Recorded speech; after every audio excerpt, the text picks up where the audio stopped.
ഈശോ മിശിഹായ്ക്ക് സ്തുതിയായിരിക്കട്ടെ. ഈശോയേറ്റ സ്നേഹിക്കപ്പെട്ട സഹോദരരെ, ആഭ്യന്തരകർമ്മി ആത്മീയതയുടെ 142 സെഷനാണല്ലോ ഇത്.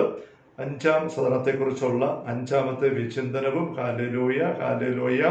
5-ാം സദനത്തെക്കുറിച്ചുള്ള 1-ാം അധ്യായത്തിന്റെ 6-ാമത്തെ ഖണ്ഡികയിലേക്കാണ് നമ്മൾ ഇന്ന് വന്നിരിക്കുന്നത്. അത് യഥാർത്ഥത്തിൽ ദൈവവുമായുള്ള ഐക്യമാണെങ്കിൽ എന്ന് മുകളിൽ പറഞ്ഞത് കൊണ്ട് നിങ്ങൾക്ക് ആശയക്കുഴപ്പമുണ്ടായോ എന്ന് ഞാൻ ശങ്കിക്കുന്നു. ഇപ്പൊ നമ്മൾ കഴിഞ്ഞ സെഷനിൽ കണ്ടതാണ്. മദ്രസ പറയാണ്, ഈ ഒരു ആത്മീയ അനുഭവം 5 സ്ഥലത്തിലേക്ക് എത്തിയ അനുഭവം ആനന്ദാനുഭൂതിയിലാണ് നീയെങ്കിൽ അത് യഥാർത്ഥ ദൈവവുമായുള്ള ഐക്യമാണെങ്കിൽ അവിടെ ഒരു ചെറു പല്ലിക്ക് പോലും കയറത്തില്ല, ഒരു പിശാചിനോ ഒന്നും കയറി നമുക്ക് പോലും ഒരു ഉദരം വരുത്താൻ വരാത്ത പോലെ നമ്മുടെ ആത്മാവും ദൈവവുമായിട്ട് ഐക്യത്തിലാണ്. ദൈവം സമർത്ഥമായിട്ട് ആത്മാവിനെ അനുഗ്രഹിച്ച് നിറച്ചെടുക്കുക തന്നെ ചെയ്യും. മനോഹരമായ അനുഭവം. അതേപറ്റി പറഞ്ഞപ്പോൾ മദ്രസ പറഞ്ഞൊരു ഒരു കമന്റ് ഇങ്ങനെ ആയിരുന്നല്ലോ, എന്നാൽ അത് യഥാർത്ഥത്തിൽ ദൈവവുമായിട്ട് ഐക്യമാണെങ്കിൽ എന്ന് പറഞ്ഞിരുന്നു പുറത്തെ ഖണ്ഡികയിൽ. അപ്പൊ അതേക്കുറിച്ച് മദ്രസയിൽ വിശദീകരണം പറയുകയാണ്. ഞാൻ അങ്ങനെ പറഞ്ഞത് കൊണ്ട് നിങ്ങൾക്ക് ആശയക്കുഴപ്പം ഉണ്ടാകാൻ ശങ്കിക്കുന്നു. അങ്ങനെ പറഞ്ഞ നിമിത്തം ദൈവവുമായി അല്ലാതെ വേറെ ഐക്യമുണ്ടോ എന്ന ചോദ്യം ഉദിക്കുന്നു. യഥാർത്ഥത്തിൽ ദൈവവുമായുള്ള ഐക്യമാണെങ്കിൽ അപ്പം യഥാർത്ഥത്തിൽ ഐക്യത്തിന്റെ ഒരു അനുഭവം ഉണ്ട്, പക്ഷെ ദൈവവുമായുള്ളതല്ല ഐക്യം. അങ്ങനത്തെ സാധ്യതയുണ്ടോ എന്നൊരു ചോദ്യം. ദൈവവുമായി അല്ലാതെ വേറെ ഐക്യമുണ്ടോ ചോദ്യം ഉദിക്കുന്നു. ഉണ്ട് എന്നത്ര ഉത്തരം. അപ്പൊ സൂക്ഷിക്കേണ്ട കാര്യം പറയാണ്.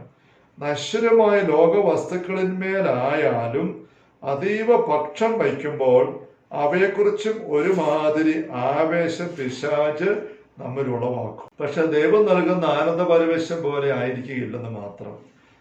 ബാഹ്യമായ കാര്യങ്ങളിൽ ആവേശം പൂണ്ട് മുങ്ങി മുഴുകി എന്തെങ്കിലും കളിക്കുന്ന കാര്യം, ക്രിക്കറ്റിന്റെ കാര്യം, അല്ലെങ്കിൽ സിനിമ ഉണ്ടാക്കുന്ന കാര്യം, വീഡിയോ എടുക്കുന്ന കാര്യം, അങ്ങനെയല്ല ചിത്രം വരയ്ക്കുന്ന കാര്യം, നൃത്തം ചെയ്യുന്ന കാര്യം, അങ്ങനെ ചില ബാഹ്യമായ ലോകത്തിന്റെ ചില കാര്യങ്ങളിൽ വലിയ ആവേശവും ആകൃഷ്ടതയും എല്ലാം എടുത്ത് രസം പിടിച്ച് അതിൽ മുങ്ങി മൊഴി അങ്ങനെ പോകുമ്പോൾ അവിടെ ഒരു പാരവശ്യമെന്ന് പറയാവുന്ന പോലത്തെ ഒരു അനുഭവം ഉണ്ടാവാം.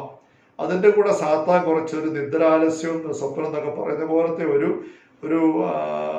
അതിസ്വാഭാവികമെന്ന് തോന്നാവുന്ന പോലത്തെ ഒരു അനുഭവം കൊണ്ടായി സാത്താൻ കൊണ്ട് വെച്ചെന്നും വരും. ഭക്തി മാധുര്യത്തെ കുറിച്ച് നേരത്തെ പറഞ്ഞപ്പോൾ പറഞ്ഞിരിക്കുന്നുണ്ട്. ഏതെങ്കിലും കാര്യം ആത്മീയമായ ഒരു കാര്യം നല്ലപോലെ ആഗ്രഹിച്ച് ത്യാഗമെടുത്ത് അധ്വാനം ചെയ്ത് പൂർത്തീകരിക്കുമ്പോൾ ചാരിതാർത്ഥ്യത്തിന്റെ ഒരു മാധുര്യമുണ്ട്. അതാണ് ഭക്തി മാധുര്യം എന്ന് നേരത്തെ പറഞ്ഞിരുന്ന. എന്ന് പറഞ്ഞ പോലെ ലോകത്തിൻ്റെതായ ചില കാര്യങ്ങളിൽ ഇങ്ങനെ ആവേശപ്പെട്ട് നീങ്ങുന്നിടത്ത് അതിന്റെ തൃപ്തിയും ഭക്തി മാധുര്യത്തിന്റെ ആ ചാരിതാർത്ഥ്യത്തിന്റെ ഒരു കത്തല്, അതിൻ്റെ ഒരു ലഹരി, അതിനകത്ത് സാത്താൻ ഇച്ചിരിയും കൂടെ അവന് പറ്റുന്ന കൂടെ ഇട്ട് കൊടുത്തു കഴിയുമ്പോൾ ഈ ദൈവൈക്യത്തിന്റെ ആനന്ദ അനുഭൂതിയിൽ ആത്മാവ് കിട്ടുന്ന അനുഭവത്തിന്റെ ഏതാണ്ട് ഡ്യൂപ്ലിക്കേറ്റ് പോലെയുള്ള ചില അനുഭവങ്ങൾ ഒരു വ്യക്തിക്ക് വേണം തോന്നാം. എല്ലാം മറന്നൂണ് ഉറക്കം എല്ലാം ഉപേക്ഷിച്ച് ഭ്രാന്ത് പിടിച്ച പോലെ ചില കാര്യങ്ങളിൽ പാട്ട്, സംഗീത തപസ്യ, അല്ലെങ്കിൽ അങ്ങനെ പറഞ്ഞ കാര്യങ്ങൾ ഏതെങ്കിലും അങ്ങനെ നടക്കുന്ന വ്യക്തികളൊക്കെ അതിൻ്റെ ചില കാര്യങ്ങൾ പൂർത്തീകരിച്ച് കഴിയുമ്പോഴേക്കും ഇങ്ങനെ ആവേശം നിറഞ്ഞ് പരിസരം മറന്നെന്ന പോലെയുള്ള അനുഭൂതികൾ ഉണ്ടാവാം എന്നുള്ളൊരു വശം ഇവിടെ മദ്രസ പറയുകയാണ്. അപ്പൊ അങ്ങനത്തെയുള്ള കാര്യങ്ങളിലും ഇങ്ങനത്തെ ചില തെറ്റിദ്ധരിപ്പിക്കുന്ന അനുഭവം വരാം. പക്ഷെ അവിടെ വലിയൊരു വ്യത്യാസമുണ്ടെന്ന് മദ്രസ പറയുകയാണ്. ഇത് മദ്രസ നേരത്തെ പറഞ്ഞൊരു വ്യത്യാസമാണ്, ഡിസൈൻമെന്റിന്റെ കാര്യമാണ്. ദൈവത്തിൽ നിന്ന് വരുന്നതും ലോകത്തിന്റെ ജഡത്തിന്റെ മേഖലയിൽ നിന്ന് സാധാരണ സഹായത്തോടെ അല്ലാതെ വരുന്നവർ വലിയ വ്യത്യാസമുണ്ട്. എന്താണ് ആ വ്യത്യാസം പറയാണ്. പക്ഷെ അത് ദൈവം നൽകുന്ന ആനന്ദപാരിവശ്യം റാപ്ചർ പോലെ ആയിരിക്കുകയില്ലെന്ന് മാത്രം. അതുപോലുള്ള ആമോദമോ സംതൃപ്തിയോ സമാധാനമോ സന്തോഷമോ ആത്മാവിൽ ഉണ്ടായിരിക്കുകയില്ല. അപ്പം ദൈവം ആത്മാവിനെ ചേർത്ത് പിടിച്ച് തരുന്ന ആത്മീയ ആനന്ദ അനുഭവത്തിൽ കിട്ടുന്ന സമാധാനം, യഥാർത്ഥമായ ആനന്ദം, സംതൃപ്തി, അങ്ങനെയുള്ള ചില പരിശുദ്ധാത്മാവിന്റെ ഫലങ്ങളിൽപ്പെട്ട കാര്യങ്ങളുണ്ടല്ലോ. സ്നേഹത്തിന്റെ അഭിഷേകം, ആനന്ദ അഭിഷേകം, സ്നേഹ അഭിഷേകം, സമാധാന അഭിഷേകം, ശാന്തത അഭിഷേകം, അങ്ങനെയൊക്കെയുള്ള കാര്യങ്ങൾ അത് ഇതിനകത്ത് കാണണമെന്നില്ല. ഈ ലോകത്തിന്റെ പൈശാചിക അല്ലാത്തതായ ആനന്ദ അനുഭവത്തിലൊക്കെ ലഹരിയിൽ ഇങ്ങനെ നീങ്ങുന്ന വ്യക്തി ചിലപ്പം ചൂടായെന്ന് വരും, ആൾക്കാരോട് ബഹളം വെച്ചെന്ന് വരും, ക്രൂരമായിട്ട് പെരുമാറിയെന്ന് വരും, ബന്ധങ്ങളൊക്കെ തൂത്തെറിഞ്ഞിട്ട് പോയെന്ന് വരും, ദാമ്പത്യ ബന്ധങ്ങളൊക്കെ തകർത്തുകൊണ്ട് നീങ്ങിയെന്ന് വരും, ആവേശങ്ങൾ, അങ്ങനെയൊക്കെയുള്ള വശങ്ങളുണ്ടാവും. അവിടെ സ്നേഹത്തിന്റെ കൂട്ടായ്മയോ സമാധാനമോ ഇതുപോലെ കിട്ടത്തില്ല. ആന്തരികമായിട്ട് വ്യത്യാസമുണ്ട്. അതിൻ്റെ പരമാനന്ദം സകല ലൗകിക സന്തോഷങ്ങളെയും അതിശയിക്കുന്നതാണ്. അതുപോലുള്ള പ്രമോദമോ സംതൃപ്തിയോ ഒരിക്കലും ഉണ്ടാകുന്നതല്ല. അതിൻ്റെയും ലോകം നൽകുന്നതിൻ്റെയും ഉത്ഭവസ്ഥാനം ഒന്ന് തന്നെ എന്നതിന് തെളിവൊന്നുമില്ല.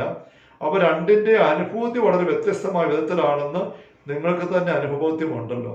ഒന്ന് ശരീരത്തിന്റെ സ്ഥൂല ഭാഗങ്ങളെ മാത്രം സ്പർശിക്കുമ്പോൾ മറ്റത് അസ്ഥിയുടെ മജ്ജയിലേക്ക് കടന്നു ചെല്ലുന്നുവെന്ന് മുൻപൊരിക്കൽ അത്യന്തം സമുചിതമായി ഞാൻ പറഞ്ഞിട്ടുണ്ടല്ലോ. അതിന് ഭംഗി വിവരിക്കാൻ എനിക്ക് ശേഷിയില്ല. അപ്പം ലോകത്തിന്റെ രീതിയിലുള്ള ബാഹ്യമാത്രമായ ആനന്ദ അനുഭൂതികളൊക്കെ ചില ബാഹ്യ മേഖലകളിൽ ശരീരത്തിന്റെ അങ്ങനെയുള്ള തലങ്ങളിലൊക്കെ അങ്ങ് നിന്നു പോകും. പക്ഷെ ഇവിടെ അസ്ഥിയിൽ മജ്ജയിലും അങ്ങ് ഉള്ളിന്റെ ഉള്ളിലേക്ക് ഇറങ്ങുന്നു. അത് ആത്മീയമായ നിറവിലാണ്, അതേസമയം ശരീരത്തിന്റെ മേഖലകളെ സ്പർശിക്കുന്നുമുണ്ട്. അങ്ങനത്തെ ഒരു ആഴം, ഒരു ആഴത്തിൽ വേരൂന്നിയ ഒരു അനുഭവം, ഒരവസ്ഥ ഈ ലോകം തരുന്ന ആനന്ദ പരവേശങ്ങൾക്കില്ല. നമ്മതസി പറയുകയാണ് ഇതൊരു ഡിസൈൻമെന്റിന്റെ മേഖലയാണ്, വിവേചനത്തിൻ്റെത്. പക്ഷെ വീണ്ടും പറയുകയാണ്, ഇത്രയും കൊണ്ട് നിങ്ങൾ തൃപ്തരായിട്ടില്ലെന്ന് ഞാൻ ശങ്കിക്കുന്നു. ഞാൻ ഇത്രയും പറഞ്ഞാൽ ഈ കാര്യം നിങ്ങൾക്ക് പൂർണ്ണ ബോധ്യമായിരിക്കാൻ ഞാൻ കുറച്ച് പറയാം. ഇതിലൊക്കെ വഞ്ചന ഉണ്ടാകാമെന്നും ഈ വക ആഭ്യന്തര കാര്യങ്ങൾ ഗവേഷണാതീതമാണെന്നും നിങ്ങൾ വിചാരിക്കുന്നുണ്ടാവാം. ഇപ്പം ഇങ്ങനെ ഒരു അപകട സാധ്യതയുണ്ടെങ്കിൽ പിന്നെ ഇതിലൊന്നിനും പോകാതിരിക്കുകയാണല്ലോ നല്ലത്. ഈ മിസ്റ്റിസിസത്തെ കുറിച്ച് ഉള്ള, ഞാൻ ബാംഗ്ലൂർ പഠിക്കുമ്പോൾ സ്പിരിച്വൽ തിയോളജിയാണ് ഞാൻ ഡോക്ടറേറ്റ് ചെയ്തത്, എക്സോസിനെ കുറിച്ച്. അപ്പോൾ ആത്മീയ ദൈവശാസ്ത്രത്തെക്കുറിച്ച് ഇങ്ങനെ പഠിച്ചു വന്നപ്പോൾ ഞാൻ ചില നിരീക്ഷണങ്ങൾ ശ്രദ്ധിച്ച് ഇങ്ങനെ മിസ്റ്റിക്സിനെ കുറിച്ച് പറയുമ്പോൾ ഇത് മിസ്റ്റിക്കൽ എക്സ്പീരിയൻസ് സമദ്രസ്യം പറയുന്നത്. അതേക്കുറിച്ച് പറയുന്നത് ഇതിനകത്തൊരു വ്യക്തതയില്ലായ്മ ഉണ്ടെന്നാണ് പുറത്തു നോക്കുന്നവർ പറയുന്നത്. ഒരു ഗ്രന്ഥകർത്താവ് ഇങ്ങനെ പരിഹാസത്തോടെ എഴുതിയിരിക്കുന്നത് കാണുകയുണ്ടായി. മിസ്റ്റിസിസം എന്ന് പറയുന്നത് മിസ്റ്റ് എന്ന് പറയുന്നത് എന്താ? മൂടൽമഞ്ഞ്, മിസ്റ്റി ക്ലൗഡി അല്ലെ, കോടമഞ്ഞ് കയറി കിടക്കുന്നു. സിസം എന്നതാ? വേറെ വഴിക്ക് പോകുന്നു, ഭിന്നിച്ചു പോകുന്നു, മാറിപ്പോകുന്നു. അങ്ങനെ മൂടൽമഞ്ഞിനകത്ത് കയറിയിട്ട് വേറെ വഴിക്ക് പോകുന്നതാണ് മിസ്റ്റിസിസം. അതങ്ങനെ അപകടമുണ്ടെന്നൊരു വ്യക്തി കമന്റ് ഞാൻ വായിച്ച് ഓർമ്മിക്കുകയാണ്. അത് പുറമേ നോക്കുന്നവർക്ക് അങ്ങനെ തോന്നും. കാരണം പുറമേ നോക്കുമ്പം ഈ ലോകരീതിയിൽ ആനന്ദ പാരവശ്യമെടുത്ത് നിലത്ത് കിടന്ന് ഉരുളുന്ന അല്ലെങ്കിൽ ആനന്ദം കൊണ്ട് തുള്ളുന്ന ഒരു വ്യക്തിയുടെ അനുഭവവും ആത്മീയ ആനന്ദം കൊണ്ട് നിറഞ്ഞ് നിലത്ത് വീണ് ചിലപ്പം ബോധം കെട്ട് കിടന്ന് ഉരുളുന്ന ഒരു വ്യക്തിയുടെ അനുഭവം കാണും. പുറമേ നോക്കുമ്പോൾ ഒരുപോലെ തോന്നും. രണ്ടിനകത്തൊരു നിദ്രാലസ്യം പോലെയുണ്ട്, സ്വപ്നം പോലെയുണ്ട്, ബോധം മറയുന്ന പോലെയുണ്ട്, ആനന്ദ അനുഭൂതിയുണ്ട്. അതിന്റെ വ്യത്യാസം എവിടെയാണ്? അത് അകത്ത് നിൽക്കുന്നവർക്ക് മാത്രമേ മനസ്സിലാവുള്ളൂ. ഇവിടെ പുറമേ ഉള്ള ആൾക്കാർക്ക് ഒരു അനുഭവം ഉണ്ടെന്ന് ഒരാൾ പറയുമ്പോൾ അല്ലെ അനുഭവത്തിലേക്ക് കാണുമ്പോൾ അപ്പം തന്നെ അതിന്റെ കൃത്യം ഡിസൈൻമെന്റ് പറയാൻ പറ്റി എളുപ്പമല്ല. മറിച്ച് ഫലത്തിൽ നിന്ന് വേണം എടുക്കാൻ. ഈ അനുഭവത്തിൽ കൂടെ കടന്നു പോകുന്ന വ്യക്തിയിൽ പിന്നീട് ആ സമയത്ത് അത് കഴിഞ്ഞിട്ട് ഉണ്ടാകുന്ന ഫലങ്ങള് പരിശുദ്ധാത്മാവിന്റെ ഫലങ്ങളോട് ചേർന്ന് പോകുന്നതാണോ അതേ അല്ലയോ എന്നുള്ള സൂചിപ്പിച്ചു കഴിഞ്ഞ പോലെ വീണ്ടും പറയുകയാണ്, വ്യക്തത കിട്ടാൻ വേണ്ടിയിട്ടാണ്. അപ്പം ഗാനമേഖലയിൽ അല്ലെങ്കിൽ നൃത്ത മേഖലയിലെ കലാമേഖല, അഭിനയ മേഖലയിലൊക്കെ വലിയ ഹരം പിടിച്ച് രസം പിടിച്ച് ജ്വലിച്ചെങ്ങനെ ആനന്ദ പരവേശം നീങ്ങുന്ന വ്യക്തികള് വീട്ടില് ഭാര്യയുമായിട്ട് ജീവിക്കാനേ പറ്റുന്നില്ല, ദാമ്പത്യം തകർന്ന് കിടക്കുന്നു, വേണ്ടാത്ത ബന്ധങ്ങള്, ഇത് കഴിഞ്ഞിട്ട് പോയി കുടിച്ച് അങ്ങനെ നടക്കുന്നുണ്ട്, മയക്കുമരുന്നിന് അടിപ്പെട്ട് കിടക്കുന്നുണ്ട്, മറ്റു മദ്യലഹരി പാർട്ടികളിൽ പോയി കൂത്താടുന്നു. അങ്ങനെയൊക്കെ അവിടെ ജീവിതം മുന്നോട്ട് പോകുന്നത്. ഈ ആനന്ദാനുഭൂതി ഇവിടെ ഉണ്ട്, ഈ ലോക രീതിയിലുള്ളത്. പക്ഷെ മറുവശത്ത് ബസ്സന്മാരുടെ ഫലങ്ങളുടെ കൂട്ടായ്മയും സന്തോഷ ശാന്തതയും സ്വയസത്യമൊന്നുമില്ല. അങ്ങനത്തെ വ്യത്യാസങ്ങളുണ്ട്. അവിടെ പുറത്തു നോക്കുന്നവർക്ക് ഇത് പെട്ടെന്ന് തിരിച്ചറിയാൻ പറ്റുകയില്ല. അതുകൊണ്ട് അമദസ്യ പറയുകയാണ്, ഞാൻ ഇത്രയും പറഞ്ഞാൽ നിങ്ങൾക്ക് തൃപ്തിയാവുകയല്ല, ഇതിനകത്ത് വഞ്ചിക്കപ്പെടാൻ സാധ്യതയുണ്ടെന്ന് നിങ്ങൾക്ക് പിന്നെയും ഒരു ശങ്ക കിടക്കാനുള്ള സാധ്യതയുണ്ടല്ലോ. ഇതിലൊക്കെ വഞ്ചന ഉണ്ടാകാമെന്നും ഈ വക ആഭ്യന്തര കാര്യങ്ങൾ ഗവേഷണ അതീതമാണ് നിങ്ങൾ വിചാരിക്കുന്നുണ്ടാവാം. ഗവേഷണ അതീതം എന്ന് വെച്ചാൽ നമുക്ക് നോക്കി സ്ക്രൂട്ടനൈസ് ചെയ്ത് പരീക്ഷിച്ച് കൃത്യമാക്കി എടുക്കാൻ പരിശോധിച്ചറിയാൻ എളുപ്പമല്ല. കാരണം ഇത് ആന്തരിക കാര്യങ്ങളാണല്ലോ എന്ന് നിങ്ങൾക്ക് തോന്നുന്നുണ്ടാവും. എന്നാൽ ഈ അനുഗ്രഹങ്ങൾ അനുഭവിച്ചിട്ടുള്ളവർക്ക് എൻ്റെ വിവരണം വേണ്ടുവോളം മതി. ഇത് അനുഭവിക്കുന്നവർക്ക് മാത്രമേ തിരിയുള്ളൂ. അല്ലാത്തവർക്ക് എത്ര ചക്ക വേണം നമുക്ക് പുറത്തുനിന്ന് തുന്നിച്ച് നോക്കി അത് ചുളയെടുത്ത് നോക്കാൻ പറ്റും. പക്ഷെ ഈ അനുഭവം എത്ര തുന്നിച്ച് നോക്കിയാലും എത്ര ഉറ്റു നോക്കി സൂക്ഷിച്ചാൽ ഒന്നും പറ്റുകയില്ല. പുച്ഛവും പരിഹാസം തന്നെ വരുള്ളൂ. ഇവിടെ സ്വന്തം ലൈഫിന്റെ അനുഭവത്തിൽ കൂടെ മാത്രമേ ഇതിന്റെ ഡിസൈൻമെന്റ് നടക്കുകയുള്ളൂ എന്നാണ് പറയുന്നത്. അപ്പൊ ഈ അനുഗ്രഹങ്ങൾ അനുഭവിച്ചിട്ടുള്ളവർക്ക് എൻ്റെ വിവരണം ധാരാളം മതി. നേരും നുണയും തമ്മിലുള്ള അന്തരം അല്പമൊന്നുമല്ലെങ്കിലും വ്യക്തമായ ഒരു ലക്ഷണം ഞാൻ നിർണയിച്ചു തരാം. നേരും നുണയും തമ്മിലുള്ള അന്തരം അല്പമൊന്നുമല്ല. പക്ഷെ പെട്ടെന്ന് കേൾക്കുമ്പോൾ തിരിച്ചറിയാൻ എളുപ്പമല്ല. നുണ നേരുപോലെ തന്നെ, സത്യം പറയുന്നവർ തന്നെ നുണ പറയാനായിട്ട് പലർക്കും പറ്റും. നല്ല പുഞ്ചിരിയോടെ വശ്യതയോടെ ഉറപ്പിച്ച് തനി നുണ. സാത്താൻ നുണയനും നുണയുടെ പിതാവുമാണ്. ഹവയുടെ പക്കൽ ദൈവത്തെക്കുറിച്ച് ഇല്ലാത്ത കുറ്റം ഉണ്ടെന്ന് പറഞ്ഞ് ബോധ്യപ്പെടുത്താൻ വിജയിച്ച ആളാണ് സർപ്പം. പ്രത്യേകിച്ച് നമുക്കറിയാം, ദൈവം നിങ്ങളുടെ നുണ പറഞ്ഞതാണ് ആ പഴം തരാതിരിക്കുന്നത്, നിങ്ങൾ തിന്ന ദൈവത്തെപ്പോലെ ആകുന്ന അറിയാവുന്നതുകൊണ്ട് ദൈവം കള്ളനാണ്, നിങ്ങളെ വഞ്ചിക്കുകയാണെന്ന് ദൈവത്തെക്കുറിച്ച് നുണ തിന്മ ഉണ്ടെന്ന് സർപ്പം പറഞ്ഞ് ഫലിപ്പിച്ചു. അപ്പൊ ഹവ്വയ്ക്ക് അത്രയോ പ്രസാദപരാവസ്ഥയിലായിരുന്നിട്ട് പോലും സർപ്പം പറയുന്ന വാക്കുകളിലെ നുണയും നേര് അത് തിരിച്ചറിയാൻ പറ്റിയില്ല. അതുകൊണ്ടാണ്. പക്ഷെ അത് തമ്മിൽ അന്തരം വലുതാണ്. സത്യവും അസത്യവും തമ്മിൽ ഒരു ബന്ധവും ഇല്ല. അന്തരം വലുതാ, പക്ഷെ തിരിച്ചറിയാൻ അത്ര എളുപ്പമല്ല. ഇത് നമ്മൾ ഡിസൈൻമെന്റിന്റെ മേഖലയാണ്. ഞാൻ ഒരു വ്യക്തമായ ലക്ഷണം നിർണയിച്ചു തരാം എന്ന് മദ്രസ പറയുകയാണ്. അതിലേക്ക് വരികയാണ് കൃത്യമായിട്ട് അറിയാൻ വേണ്ടിയിട്ട്. അതിന്റെ വെളിച്ചത്തിൽ വഞ്ചനയിൽ നിന്ന് രക്ഷപ്പെടാനും മേൽപ്പറഞ്ഞ സിദ്ധി ദൈവത്തിൽ നിന്നാണോ അല്ലയോ എന്ന സംശയം അകറ്റുവാനും നിങ്ങൾക്ക് കഴിയും. അത് കർത്താവ് ഇന്ന് എൻ്റെ മനസ്സിൽ തോന്നിച്ചതാണ് എന്ന് പറഞ്ഞുകൊണ്ട് നല്ല പുത്തനായിട്ടുള്ള ഒരു വെളിപാട് അമദ്രസ തമ്പുരാൻ കൊടുത്ത് ചൂട് ആയിട്ട് ഒരു വെളിപാട് പറയുകയാണ്. അത് ശരിയാണെന്ന് എനിക്ക് തോന്നുന്നു. ഞാൻ പറഞ്ഞത് ശരി തന്നെയാണെന്ന് എനിക്ക് തോന്നുന്നു. വിഷമ പ്രശ്നങ്ങളെ സംബന്ധിച്ച് ഞാൻ പറയുന്നത് എന്താണെന്ന് എനിക്ക് നിശ്ചയമുണ്ടെങ്കിലും സത്യം മാത്രമേ ഞാൻ പറയുകയുള്ളൂ എങ്കിലും എനിക്ക് തോന്നുന്നു എന്ന ശൈലി ഞാൻ പ്രയോഗിക്കാറുണ്ട്. ഇവിടെ മദ്രസ പറഞ്ഞത് എന്താണ്? കർത്താവ് എനിക്കിന്ന് മനസ്സ് തോന്നിച്ചു തന്നു, അത് ശരിയാണെന്ന് എനിക്ക് തോന്നുന്നു. ഇപ്പൊ തോന്നുന്നു എന്നാ പറയുന്നത്, ശരിയാണെന്ന് ഉറപ്പിച്ച് പറഞ്ഞാൽ പോരെ. അപ്പൊ അങ്ങനെയല്ല അമസ്ത പറയുന്നത്, ശരിയാണെന്ന് എനിക്ക് തോന്നുന്നു. എന്തുകൊണ്ട് അങ്ങനെ പറയുന്നത് നമ്മൾ പിന്നെ വിശദീകരിക്കുകയാണ്.